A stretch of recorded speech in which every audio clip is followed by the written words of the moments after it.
ওনার মতো হবে না, কিন্তু সুন্দর হবে।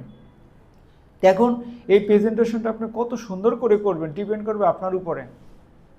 আমি যদি আবার একটু বলি, পরীক্ষা আমাদের সময় খুব কম, 12টায় আমরা পরীক্ষা নিব। হ্যাঁ 11টা বাজে গেছে না, 11টা থেকে। হ্যাঁ, তো এখন একবার এক ভায়োলিন বাদক, সে ভায়োলিন বাজায়, এক ভদ্রলোক লাফ দিয়ে উঠছে তার মঞ্চে, উঠে জড়াই ধরে পাগল হয়ে গেছে যে আপনার মতো যদি ভায়োলিন বাজাইতে পারতাম তাহলে পাগল হয়ে যেতাম, কি কয়, মারাই যেতাম। পরে উনি বলে কি জানেন, যে আমি মারাই গেছি, আমি পাগলেই হয়েছি। কি বলছি বুঝছেন, যে ভায়োলিনের জন্য আমি কি হয়ে গেছি, মারাই গেছি, পাগলেই হয়েছি। তখন উনি আরেকজনে প্রশ্ন করলো যে আপনি কীভাবে এত সুন্দর ভায়োলিন বাজান। উনি বললেন যে আমি যে কত সুন্দর করে ভায়োলিন বাজাই, এই সুন্দর ভায়োলিন যদি আমি 1 মাস না বাজাই, কয় মাস, এরপর আমি মঞ্চে দাঁড়াবো, আপনারা দেখবেন যে আমার ভায়োলিনের মতো আগের মতো সুর আপনারাই অপছন্দ করবেন। আর যদি আমি 1 সপ্তাহ না বাজাই, এরপরে আমার ওয়াইফ সে ধরতে পারবে ভায়োলিনে কোনো একটা গন্ডগোল আছে। আর যদি আমি একদিন না বাজিয়ে পরের দিন ভায়োলিন ধরি, তাহলে আমি ধরতে পারি ভায়োলিনে কোথাও একটা গন্ডগোল আছে। এর মানে আমি প্রত্যেক দিন পাগলের মতো এই ভায়োলিন, আর এই জন্য আমি এত সুন্দর করে ভায়োলিন বাজাইতে পারি। তাহলে এই যে আমরা ভায়োলিন এখানে বাজাবো, কেন বাজাইতে পারি আমি ইব্রাহিম বলেন তো?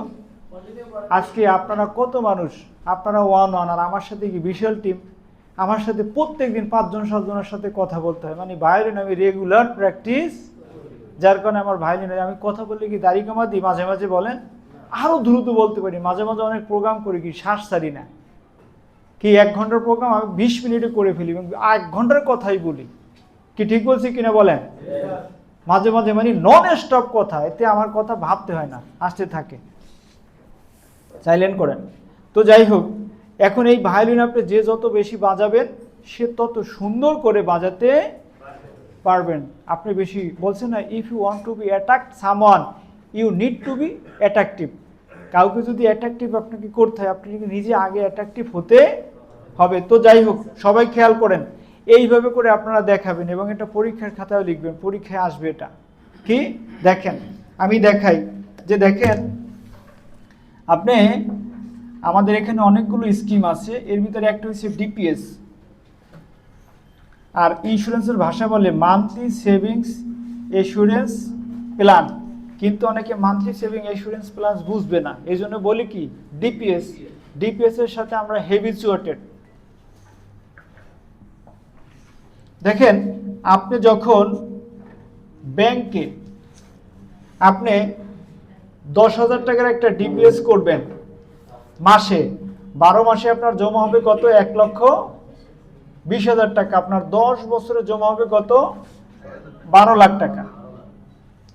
আমি এইটা ইম্পর্টেন্ট, সবাই খেয়াল করবেন, আমি 1 লাইনে লিখছি সহজে করার জন্য। 10 লাখ, 10,000, 12 1,20,000, 10 গুণ 12 লাখ, এইভাবেই আপনারা লিখবেন, সহজ হবে। আর যদি নিচে আনেন তাহলে ঐকিক নিয়মের মতো বড় অঙ্ক হবে, বুঝতে কষ্ট হবে। 10,000 করে একটু দেখাইলে অসুবিধা কি? আপনার 10,000 করে দেখাবো, তো মনটা বড় করেন, অসুবিধা। ওকে, আচ্ছা দেখেন, 10 বছর আপনার জমা হবে 12 লক্ষ টাকা। আপনি 10 বছর পরে ব্যাংক থেকে কত টাকা পাবেন? 16 থেকে 17 লক্ষ টাকার একটু কম আর বেশি, একটু কম বেশি। আপনি জমা দিলেন 12 লাখ টাকা, পাইলেন 17 লক্ষ টাকা, লভ্যাংশ বেশি পাইছেন কত, 5 লক্ষ টাকা। এর উপরে গভর্নমেন্টকে 15% ভ্যাট এবং ট্যাক্স দিতে হবে, মানে 75,000 টাকা এখান থেকে মাইনাস হবে। আপনি 16 লক্ষ টাকার একটু কম বেশি পাবেন। এখন আসেন, ব্যাংকে যদি কোনো অ্যাকাউন্ট হোল্ডার 1টা কিস্তি, 2টা কিস্তি, 5টা কিস্তি দেওয়ার পরে আনএক্সপেক্টেড ভাবে সে লাইফ লস করে, তাহলে এই অ্যাকাউন্ট হোল্ডারের নমিনি তার ব্যাংকে গিয়ে যদি 12 লক্ষ টাকা ডিমান্ড করে যে আমার তো ভীষণ অসহায়, আমার হাজব্যান্ড মারা যাওয়াতে আমরা তো আর কি চলতে পারতেছি না, কিন্তু ওনার নিয়ত তো ছিল 12 লক্ষ টাকা জমা দিবে, আমাদের 12 লক্ষ টাকা দেন, তাহলে আমরা ভীষণ উপকৃত হব। ব্যাংক কি 12 লক্ষ টাকা দিবে? কত দিবে? 9,000 টাকার একটু কম আর বেশি। কেন? অ্যাকাউন্ট ক্লোজিং সার্ভিসিং চার্জ আছে। এই সেম কাজটাই যখন আপনি পাত্রটা শুধু চেঞ্জ করে সোনালী লাইফ ইন্স্যুরেন্স কোম্পানিতে এই 10,000 টাকা একটা ডিপিএস করবেন, এখানেও 12 মাসে জমা হবে 1,20,000 টাকা, বা বছরে 1,20,000 টাকা, 10 বছরে জমা হবে কত? 12 লক্ষ টাকা। 10 বছর পরে আপনি সোনালী লাইফ ইন্স্যুরেন্স কোম্পানি থেকে পাবেন 20 থেকে 22 লক্ষ টাকার একটু কম অথবা বেশি। কথা বলে কে? 20 অথবা 22 লক্ষ টাকার একটু কম অথবা বেশি। এই যে 12 লক্ষ টাকা জমা দিয়া আপনি 20 লাখ টাকা পাইলেন, 8 লক্ষ টাকা বেশি পেলেন, এই জন্য গভর্নমেন্টকে ভ্যাট ট্যাক্স ব্যাংকের মতো 15% দিতে হবে না, দিতে হবে মাত্র কত? 5%। 8 লাখ টাকার উপরে কত? 5%। কত? 5%। 5%-এ কত আসবে? মাত্র 40,000 টাকা মাইনাস হবে, তাই তো? যেখানে যদি ব্যাংকে হইতো তাহলে 2 লক্ষ টাকা মাইনাস হইতো। এরপরে আসেন, আপনি গভর্নমেন্টের কাছ থেকে এই যে 12 লক্ষ টাকা জমা দিচ্ছেন, এর উপরে ট্যাক্স রিবেট পাবেন কত পার্সেন্ট? 15%। এতে আসে কত টাকা? 12 লাখ টাকার উপরে আসে প্রায় 1,80,000 টাকা আপনার ট্যাক্স মওকুফ পাবেন। এবার ব্যাংকের মতো যদি আল্লাহ না করুক একটা কিস্তি দিয়ে বা 5টা কিস্তি দেওয়ার পরে ওই সেম ঘটনা ঘটে, যিনি মারা যাবে ব্যাংকে সোনালীতে ডিপিএস করুক আর না করুক টাইম মতো মারা যাবে, এতে কোনো সন্দেহ নাই।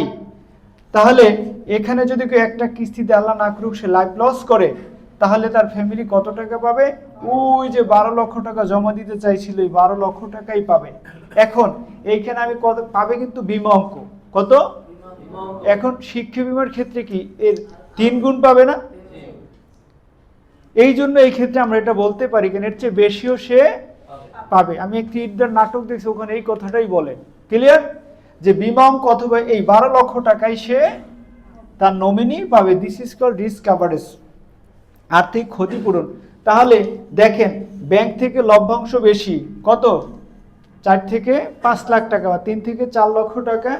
ব্যাংকে অনেক টাকা ট্যাক্স বাবদ কেটে নেয়, আর এখানে ট্যাক্স বাবদ সামান্য টাকা কাটে। আর ট্যাক্স রিবেটের সুযোগ ব্যাংকে তেমন একটা নাই। সোনালীতে আপনি 15% ট্যাক্স রিবেট পাবেন। আবার সবচেয়ে যে লুক্রেটিভ বিষয়, আল্লাহ না করুক যদি কোনো দুর্ঘটনা ঘটে, তাহলে ব্যাংকে কোনো রিস্ক কাভারেজ নাই, কিন্তু এখানে আপনার ফ্যামিলি 10 থেকে 12 লক্ষ টাকা ফিনান্সিয়াল সাপোর্ট পাবে। এরপরে যদি এর সাথে আমরা আপনাকে কিন্তু স্বাস্থ্যগত ঝুঁকিতে দিয়ে দিই CIC, 25টি বড় বড় রোগের জন্য আপনি 1.5 থেকে 5 লক্ষ টাকা পর্যন্ত ফিনান্সিয়াল সাপোর্ট পাবেন। একটু বড় করে বলেন, অসুবিধা আছে? যদি 5 লাখ টাকার CIC নেই, দিলে সমস্যা আছে? এরপরে যদি আপনাকে আমরা EPA দিয়ে দিই, এমবেডেড পার্সোনাল অ্যাক্সিডেন্ট, তাহলে যে কোনো দুর্ঘটনার জন্য মিনিমাম 75,000 টাকা, 10 বছরে কত? আপনি 10 লক্ষ টাকা ফিনান্সিয়াল সাপোর্ট পাবেন। একটা হাতের যদি কোনো অসুবিধা হয়, তাহলে তার ফ্যামিলি আপনার 5 লক্ষ টাকা ফিনান্সিয়াল সাপোর্ট পাবে। একটা হাত, একটা পা, একটা চোখ, একটা কান, মানে 2টা অঙ্কর যদি সমস্যা হয়, তাহলে 10 লক্ষ টাকা ফিনান্সিয়াল সাপোর্ট পাবে। যদি অ্যাক্সিডেন্ট করে আল্লাহ না করুক মারা যান এই পুলিশ হোল্ডার, আপনার ফ্যামিলি 20 লক্ষ টাকা ফিনান্সিয়াল সাপোর্ট পাবে। এরপরে আপনাকে আমরা দিয়ে দিব WP, ওয়েভার অফ প্রিমিয়াম। আল্লাহ না করুক কোনো দুর্ঘটনাবশত একটা লোক স্ট্রোক করেও সে কর্মক্ষম হতে পারে, অ্যাক্সিডেন্ট করে কর্মক্ষম হতে পারে, তাহলে সে ইনস্ট্যান্ট 10 লাখ টাকা পাবে। আবার তার প্রিমিয়াম মওকুফ হবে, মেয়াদ শেষে ওই ভদ্রলোকটা 20 থেকে 22 লক্ষ টাকা আবার পাবে। সে কখনো কারোর উপর ডিপেন্ডেন্ট হবে না। তার দুর্দিনে সে কী হবে? এই সোনালী লাইফ ইন্স্যুরেন্স পাশে দাঁড়াবে। এই জন্যই জ্যাকমা কি বলছে যে ইন্স্যুরেন্স কিনে কেউ দেউলিয়া হয় না, কিন্তু ইন্স্যুরেন্স যদি না করেন আপনি দেউলিয়া, আপনার ফ্যামিলি দেউলিয়া হওয়ার কারণ আপনি হবেন। কারণ নিজে ময়রাও যায়, আবার মাইরাও যায়।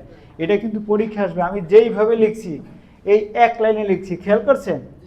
এটা এইভাবে করে লিখেন, তাহলে সহজে বুঝতে পারবেন। আর যদি 10 × 12 1,20,000, আবার নিজে এসছেন 10 বছর পরে 12 লাখ, আবার লিখলেন 10 বছর পর, তখন কী হলো?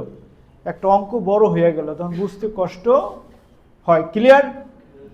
সবাই রেডি? তাহলে কারো কোনো প্রশ্ন আছে?